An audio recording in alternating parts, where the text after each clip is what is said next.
기대는 어긋나지 않았다. 봉준호 감독의 영화 기생충이 미국 할리우드 양대 시상식 가운데 하나로 꼽히는 골든글로브에서 외국어 영화상을 거머쥐는 쾌거를 이뤘다. 지난해 프랑스 칸에서 전한 황금종 여상, 수상 이후 두 번째로 전한 낭보. 기생충은 현지 시간으로 1월 5일, 한국 시간으로 1월 6일 오전 미국 LA에서 열린 제77회 골든글로브상 시상식에서 페드로 알모도바르의 페인 앤 글로리 등 쟁쟁한 후보를 제치고 외국어 영화상을 품에 안았다. 한국 영화가 글로벌 영화 시장 메카인 할리우드 주요 시상식에서 메인 수상을 하기는 이번이 처음이다. 올해 골든글로브 외국어 영화상 부문은 앞서 열렸던 프랑스 칸 국제영화제 리턴 매치에 성격이 짙었다. 5개 후보 가운데 더 페어웨이를 제외한 4편이 칸 영화제 경쟁 부문에 올라 경합을 벌인 바 있으며 황금 종려상에 빛나는 기생충을 위시로 페인 앤 글로리는 나무주연상, 타오르는 연인의 초상은 각본상, 레미제라블의 경우 심사위원상을 가져갔다. 특히 페인 앤 글로리는 기생충의 수상을 위협하는 강력한 경쟁적이었다. 페인 앤 글로리를 연출한 페드로 알모도바르는 해외 유력 영화제의 단골 감독으로 골든글로브에서도 이미 2000년과 2003년 두 차례 외국어 영화상을 수상하기도 했다. 아시아권 영화로 범위를 넓혀서도 기생충의 외국어 영화상 수상은 남다른 의미를 지니고 있다. 21세기 들어 아시아권 영화가 골든글로브 외국어 영화상을 차지하기는 2001년 와우장룡, 2007년 이오즈마에서 온 편지, 2012년 이란 영화 시민과 나데르의 별거 이후 이번이 4번째며 합작이 아닌 순수 자국 자본으로 만들어진 영화로선 이란 이후 2번째다. 이날 시상식에는 기생충의 연출 및 각본을 맡은 봉준호 감독을 비롯해 송강호, 조효정, 이정은 등 주요 출연진과 제작자인 곽신혜, 바른손, ENA 대표, 각본을 공동 집필한 한정원 등이 참석했다. 봉준호 감독은 1인치밖에 안 되는 자막이란 장벽을 넘으면 훨씬 더 많은 영화를 즐길 수 있다고 수상 소감을 전하며 아울러 기생충의 외국어 영화상을 안긴 애프터 측에 고마움을 전했다. 할리우드 외신기자협회가 주관하는 골든글로브 시상식은 아카데미상과 더불어 미국 양대 영화상으로 꼽히며 2월 열리는 오스카 수상 결과를 예측할 수 있는 전초전으로 인식되고 있다. 칸의 황금 종려상이라는 한국 영화 사상 최고의 기록을 낳은 봉준호 감독의 기생충. 묘한 이야기가 숨어 있을 것 같은 포스터에 이끌려 개봉 전부터 큰 기대감을 안고 있었는데요. 결론부터 이야기하자면 영화, 곡성을 보고 나왔을 때의 멍한 느낌을 그대로 받을 수 있었습니다. 또 제가 느낀 것들 외에 다른 이들의 또 다른 해석들이 몹시 궁금해지기도 했고요. 그래서 오늘 포스팅은 제 개인적인 의견과 함께 다른 분들의 의견들을 읽으며 공감되었던 부분들까지 함께 정리해보려 합니다. 일단 가장 쉽게 그리고 큰 맥락에서 보면 빈부격차 혹은 지배층과 피지배층으로 나누어 살펴보는 것이 가장 가시적인 해석이라 생각합니다. 무언가 발전하고 나아갈 수 있는 새로운 계획을 짜지 않고 혹은 짜더라도 생각했던 결과대로 이루어지지 않고 그저 지배층에게 얹혀 살아가는 기택과 그 가족들, 돈으로 모든 것을 평가하고 잣대로 섬는 박사장의 가족들을 기생충과 그 숙주로 엮어 이야기를 풀어나가고 있는 것이죠. 이는 기택이 박사장을 칼로 찌르는 결말을 보여줌으로써 성충이 된 기생충이 결국 숙주를 공격하게 되는 모습과도 연관지어 그 의미를 다시 생각해보게 합니다. 또한 영화 기생충은 단순히 돈의 유무를 떠나 기득권자와 그렇지 않은 자의 모습이라든지 혹은 인종차별에 대한 이야기까지도 담아낼 수 있는 여러 함축적 의미로 해석할 수 있는데요. 그중 가장 참신하면서도 새로운 관점이라 생각하는 이야기 중 하나가 미국의 역사를 빗대었다는 관점이었습니다.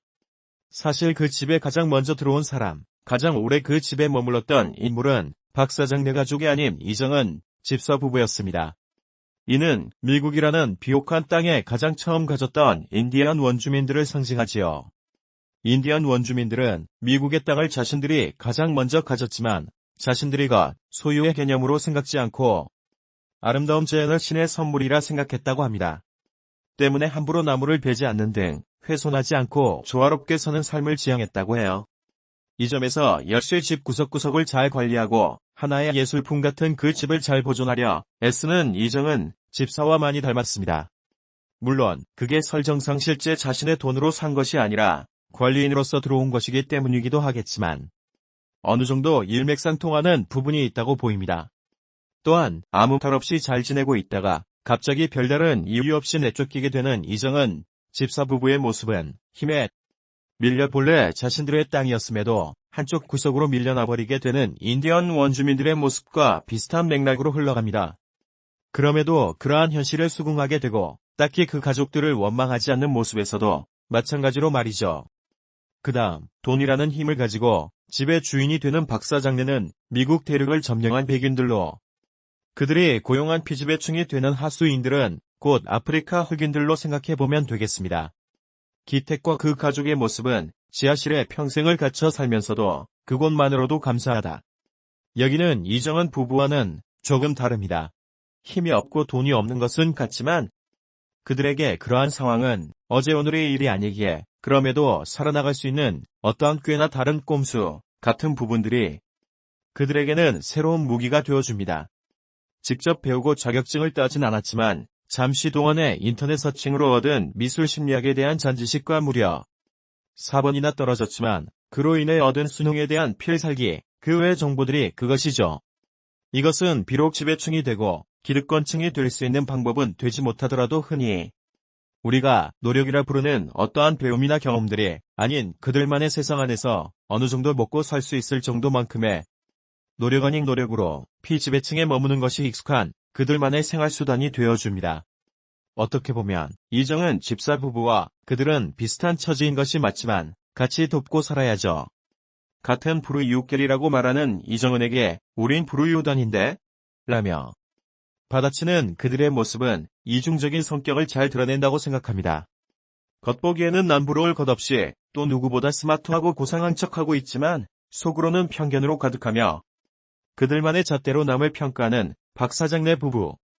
집사와 운전기사 등을 선을 넘지 말아야 할 하수인으로 생각하는 위선적인 인물로 기택과 그의 아내 연교의 모습을 표현한 부분은 지금의 거대한 미국이라는 나라가 탄생하게 된 이면을 잘 보여주고 있습니다.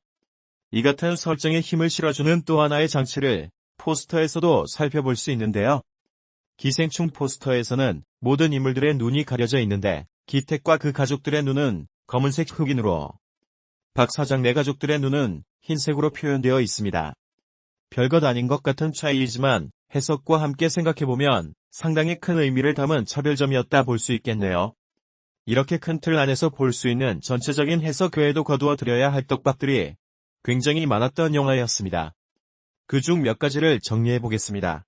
알고 보면 숨은 의미가 있다.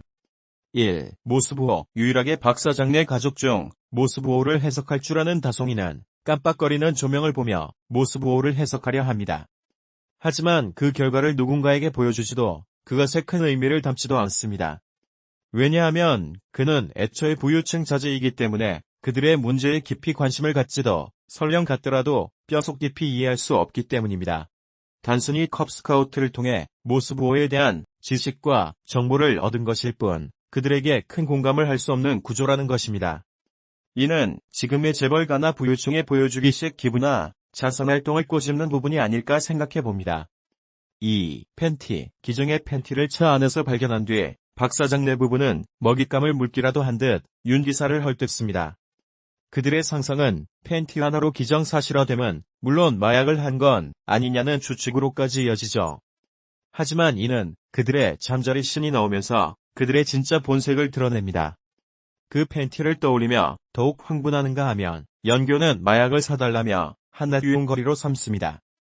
저질스럽고 더럽다며 욕하고 자신들은 고상한 척하다 가장 본능적인 모습으로 돌아갈 땐 결국 자신들이 그것을 더 즐기고 있는 듯한 위선적인 태도를 보여줍니다. 3. 수석. 수석은 쓸데없는 믿음을 불어넣어주는 역할이었지 않나 싶습니다. 어떻게 보면 하나의 미신 같은 존재일 수 있지만 기우는 이에 믿음을 보태 정말 자신을 도와줄 수 있는 힘을 준다고 생각하게 되지요. 때문에 수석을 들고 문제를 해결하러 가지만 결국엔 본인이 수석에 맞아 다치게 됩니다. 이는 아무런 노력이나 제대로 된 계획조차 없이 단순히 수석 하나만 믿고 허황된 꿈을 꾸었기 때문이 아닐까 싶은데요. 결말 부분에 가서도 그는 달라지지 않는 모습을 보여줍니다. 아버지에게 보내는 편지에서 역시 제대로 된 계획 하나 없으면서 그렇게 호화로운 저택을 사겠노라 말만 늘어놓게 되니까요. 이는 결국 그는 시간이 지나도 집을 사지 못하게 되리라는 예측을 가능하게 합니다. 그의 아버지 역시 그 집에서 나오지 못하고 평생 기생하게 되는 신세를 면하지 못하게 되겠지요. 계획을 세우면 그 계획대로 되지 않는다라고 했던 송강호의 대사 역시 이에 대한 복선이라 보입니다. 4. 텐트, 거친 폭우가 쏟아지는 날, 정원에서 미제, 장난감 텐트로 마치 하나의 놀이를 즐기는 듯한 다송이와 박 사장 내부부의 모습을 볼 수 있습니다. 이들이 피해 입은 것은 단순히 그날의 캠핑 스케줄이 캔슬되었다는 것 외엔 없죠. 하지만 똑같은 상황에서도 단순히 비가 많이 내렸다는 이유 하나로 한 가정의 보금자리를 잃고 생계를 걱정해야 하는 정도의 타격을 입는 기택 가족의 모습은 상반된 분위기를 보여줍니다. 이는 작은 경제 변화, 한 번의 그 타격감이 다른 우리의 사회 구조가 잘 반영된 것이라 볼 수 있겠습니다. 5. 냄새, 그에 대한 평가를 하며 가장 큰 단점으로 냄새를 꼽았던 박 사장. 하지만 그의 말을 듣기 전까지는 냄새에 대해 자각하지 못했던 심플, 어찌 보면 너무 둔감한 영교. 본능적으로 그들의 냄새를 맡았지만 냄새가 난다는 사실만을 알 뿐 그것을 통해 무언가 판단하려 하지 않는 다송이. 냄새는 곧 기택의 환경 혹은 계급을 뜻하게 되는데 같은 부유층일지라도 이를 두고 각자 다르게 받아들일 수 있음을 보여줍니다. 아직 사회의 때가 타지 않은 다송이는 단순히 우리가 알고 있는 냄새로 인식하지만 이미 자신과 기택을 다른 계급으로 생각하고 있는 박 사장에게 이는 단순히 코에서만 나는 냄새가 아닙니다.